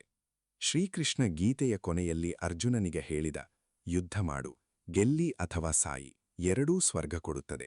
ಆದರೆ ಯುದ್ಧ ಮಾಡದೆ ಹಿಂತಿರುಗಿಬಿಟ್ಟರೆ ಅದು ಅಪಮಾನ. ಅದು ನಿನ್ನ ಹಣೆಬರಹ ಅಲ್ಲ. ನೀನು ಯೋಧ. ಯೋಧ ರಣ ಬಿಡಲ್ಲ. ಇದು ನಿಮಗೂ ಅನ್ವಯ. ನೀವು ಯೋಧ. ನಿಮ್ಮ ಬದುಕು ನಿಮ್ಮ ರಣಾಂಗಣ. ಅಲ್ಲಿ ಯುದ್ಧ ಮಾಡಲು ದೇವರು ಕಳಿಸಿದ್ದಾನೆ. ಬಿಟ್ಟು ಹೋಗಬೇಡಿ. ಭಯ ಬೇಡ, ಸೋಲು ಬೇಡ ಎನ್ನಬೇಡಿ. ಆದರೆ ಪ್ರಯತ್ನ ಬಿಡಬೇಡಿ. ಹಣೆಬರಹ ಬದಲಾಯಿಸಲು ಅದ್ಭುತ ಶಕ್ತಿ ಬೇಕಿಲ್ಲ, ಐಶ್ವರ್ಯ ಬೇಕಿಲ್ಲ, ಸಂಬಂಧ ಬೇಕಿಲ್ಲ, ಅನುಕೂಲ ಪರಿಸ್ಥಿತಿ ಬೇಕಿಲ್ಲ. ಕೇವಲ ಒಂದು ದೃಢ ಮನಸ್ಸು ಬೇಕು. ಒಂದು ಮೊಳಕೆ ಒಡೆಯಲು ತಯಾರಾದ ಬೀಜ ಸಾಕು. ಮತ್ತೊಂದು ಮಾತು ಕೇಳಿ. ನೀವು ಈ ಕ್ಷಣ ಏನು ಯೋಚಿಸುತ್ತಿದ್ದೀರಿ? ಒಳ್ಳೆಯ ಭವಿಷ್ಯದ ಯೋಚನೆ ಇದ್ದರೆ ಅದು ದೇವರು ನಿಮ್ಮ ಹೃದಯದಲ್ಲಿ ಬಿತ್ತಿದ ಬೀಜ. ಆ ಬೀಜ ಮೊಳಕೆ ಒಡೆಯಲು ನೀರು ಹಾಕಬೇಕು. ಅದು ಪ್ರಯತ್ನ. ಪ್ರಾರಬ್ಧ ಬದಲಾಗಲ್ಲ ಅಲ್ಲ, ಬದಲಾಗುತ್ತದೆ. ಅದು ಸ್ವಯಂ ಬದಲಾಗಲ್ಲ, ಕ್ರಿಯಮಾಣ ಮೂಲಕ ಬದಲಾಗುತ್ತದೆ. ಅಂದರೆ ನಿಮ್ಮ ಹಣೆಬರಹ ನಿಮ್ಮ ಕೈಯಲ್ಲೇ ಇದೆ, ಕಲಾಮು ನಿಮ್ಮ ಬಳಿ ಇದೆ. ಮರುಬರೆಯಿರಿ. ದೇವರು ಕೊಟ್ಟ ಪ್ರಯತ್ನದ ಶಕ್ತಿ ಬಳಸಿ. ಭಯ ಬಿಡಿ, ಸೋಮಾರಿತನ ಬಿಡಿ, ಸಮಾಜದ ಮಾತು ಬಿಡಿ. ನಿಮ್ಮ ಒಳದನಿ ಕೇಳಿ.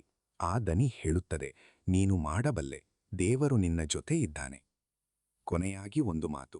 ಈ ಜಗತ್ತಿನಲ್ಲಿ ಯಾರೂ ಹಣೆಬರಹ ಹೇಳಿ ನಿಮ್ಮ ದಾರಿ ತಡೆಯಲು ಶಕ್ತರಲ್ಲ. ದೇವರು ನಿಮ್ಮ ಜೊತೆ ಇದ್ದಾನೆ. ಅವನು ನಿಮ್ಮ ಪ್ರಯತ್ನ ಕಾಯುತ್ತಾ ಇದ್ದಾನೆ. ಒಂದು ಹೆಜ್ಜೆ ಇಡಿ, ಅವನು 100 ಹೆಜ್ಜೆ ನಿಮ್ಮ ಜೊತೆ ನಡೆಯುತ್ತಾನೆ. ಹಣೆಬರಹ ದೇವರು ಬರೆದ ಆರಂಭ, ಅಂತ್ಯ ನಿಮ್ಮ ಪ್ರಯತ್ನ ಬರೆಯುತ್ತದೆ. ಇದಿಷ್ಟು ಈ ಸಂಚಿಕೆಯ ವಿಷಯವಾಗಿದೆ. ಈ ಸಂಚಿಕೆಯ ಅನಿಸಿಕೆ ಅಭಿಪ್ರಾಯಗಳನ್ನು ತಪ್ಪದೇ ನಮ್ಮೊಂದಿಗೆ ಹಂಚಿಕೊಳ್ಳಿ ಮತ್ತು ಲೈಕ್ ಮಾಡುವುದನ್ನು ಮರೆಯಬೇಡಿ. ಈ ಸಂಚಿಕೆ ನಿಮಗೆ ಇಷ್ಟವಾಗಿದ್ದಲ್ಲಿ ಹರೇ ಕೃಷ್ಣ ಎಂದು ಕಾಮೆಂಟ್ ಮಾಡಿ, ಅಥವಾ ನಿಮ್ಮಿಷ್ಟದ ದೇವರ ಹೆಸರನ್ನ ಕಾಮೆಂಟ್ನಲ್ಲಿ ಬರೆಯಿರಿ. ಆ ಭಗವಂತನು ನಿಮ್ಮೆಲ್ಲರನ್ನೂ ಆಶೀರ್ವಾದಿಸಲಿ. ವಂದನೆಗಳು.